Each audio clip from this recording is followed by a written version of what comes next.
Weight ലോസിനും healthy food തിരഞ്ഞെടുക്കുന്നവർക്കും പറ്റിയിട്ടുള്ള ഈ ഒരു ഐറ്റത്തിൻ്റെ പ്രത്യേകത ഇതുണ്ടാക്കിയെടുക്കാൻ വെറും 5 മിനിറ്റ് മതി എന്നുള്ളതാണ്. അടിപൊളി ടേസ്റ്റാണ്. ഭയങ്കര ഹെവി ആയിട്ട് തോന്നുന്നുണ്ടെങ്കിലും വളരെ കുറച്ച് ഇൻഗ്രീഡിയൻസും മതി ഉണ്ടാക്കിയെടുക്കാൻ. അപ്പോൾ ഈ റെസിപ്പി തയ്യാറാക്കി എടുക്കാനായിട്ട് ആദ്യം തന്നെ ഒരു പാനിലേക്ക് കുറച്ച് വെള്ളം ഒഴിച്ച് കൊടുക്കാം. കുറച്ച് കൂടുതൽ തന്നെ വെള്ളം ഒഴിച്ച് കൊടുത്തിട്ടുണ്ട്. ഇനി ഇതിലേക്ക് 1 ടേബിൾ സ്പൂൺ എണ്ണയും പാകത്തിന് ഉപ്പും ചേർത്ത് നന്നായിട്ട് മിക്സാക്കി എടുക്കാം. ഏകദേശം തിളച്ച് വരാനായാൽ ഇതിലേക്ക് ഞാനിപ്പോൾ 2 കപ്പ് സേമിയ ചേർത്ത് കൊടുത്തിട്ടുണ്ട്. മില്ലറ്റിൻ്റെ നേരിയ സേമിയാണ് കേട്ടോ ചേർത്ത് കൊടുത്തിട്ടുള്ളത്. സാധാരണ സേമിയ ആയാലും കുഴപ്പമില്ല. മില്ലറ്റിൻ്റെ സേമിയ ആകുമ്പോൾ അത്യാവശ്യം ഹെൽത്തിയാണ്, നല്ലതുമാണ്. ഞാൻ എടുത്തിട്ടുള്ളത് ഹിൽസ് നാച്ചുറലിൻ്റെ മില്ലറ്റ് സേമിയാണ് കേട്ടോ. ഇടയ്ക്ക് ഇളക്കി കൊടുക്കാൻ മറക്കരുത്. സേമിയൊക്കെ നന്നായിട്ട് തിളച്ച് നന്നായിട്ട് വെന്ത് വന്നാൽ ഇനി ഇത് ഒരു അരിപ്പയിലേക്ക് മാറ്റാം.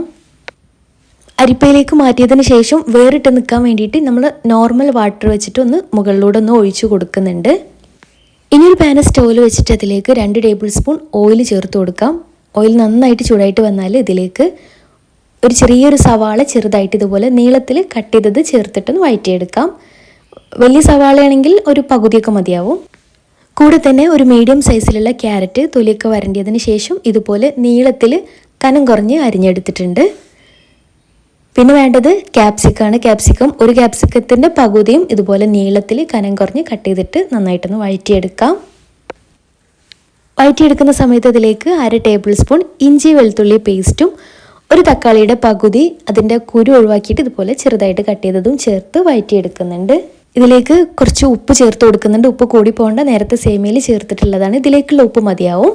അപ്പോൾ ഏകദേശം ഒരു 3/4 വേവായി വന്നാൽ ഇനി ഇതിലേക്ക് 1 ടേബിൾ സ്പൂൺ ടൊമാറ്റോ സോസും 1 ടേബിൾ സ്പൂൺ ചില്ലി സോസും 1 ടേബിൾ സ്പൂൺ സോയ സോസും ചേർത്ത് നന്നായിട്ടൊന്ന് വഴറ്റിയെടുക്കാം. സോസിൻ്റെ അളവിലൊക്കെ നിങ്ങൾക്ക് ഇഷ്ടത്തിനനുസരിച്ച് മാറ്റം വരുത്താം. എന്നിട്ട് ഇതിലേക്ക് വേവിച്ച് വെച്ചിട്ടുള്ള സേമിയയും കൂടി ചേർത്ത് നന്നായിട്ടൊന്ന് മിക്സാക്കി എടുക്കാം. സേമിയ ചേർത്തിട്ട് മിക്സാക്കി എടുക്കുമ്പോൾ ഇതുപോലെ 2 സ്പൂൺ വെച്ചിട്ട് മിക്സാക്കി എടുക്കുകയാണെങ്കിൽ ഒരുപാട് ഉടയാതെ നല്ല വൃത്തിയായിട്ട് കിട്ടുകയും ചെയ്യും.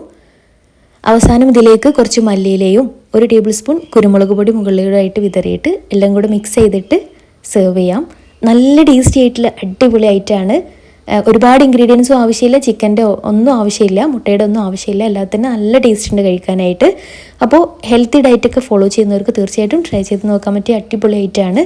ട്രൈ ചെയ്തിട്ട് ഫീഡ്ബാക്ക്സ് അറിയിക്കണേ. ഇതുപോലുള്ള ഈസി റെസിപ്പികൾക്ക് ഫോളോ ചെയ്ത് സപ്പോർട്ട് ചെയ്യാൻ മറക്കരുത്. താങ്ക്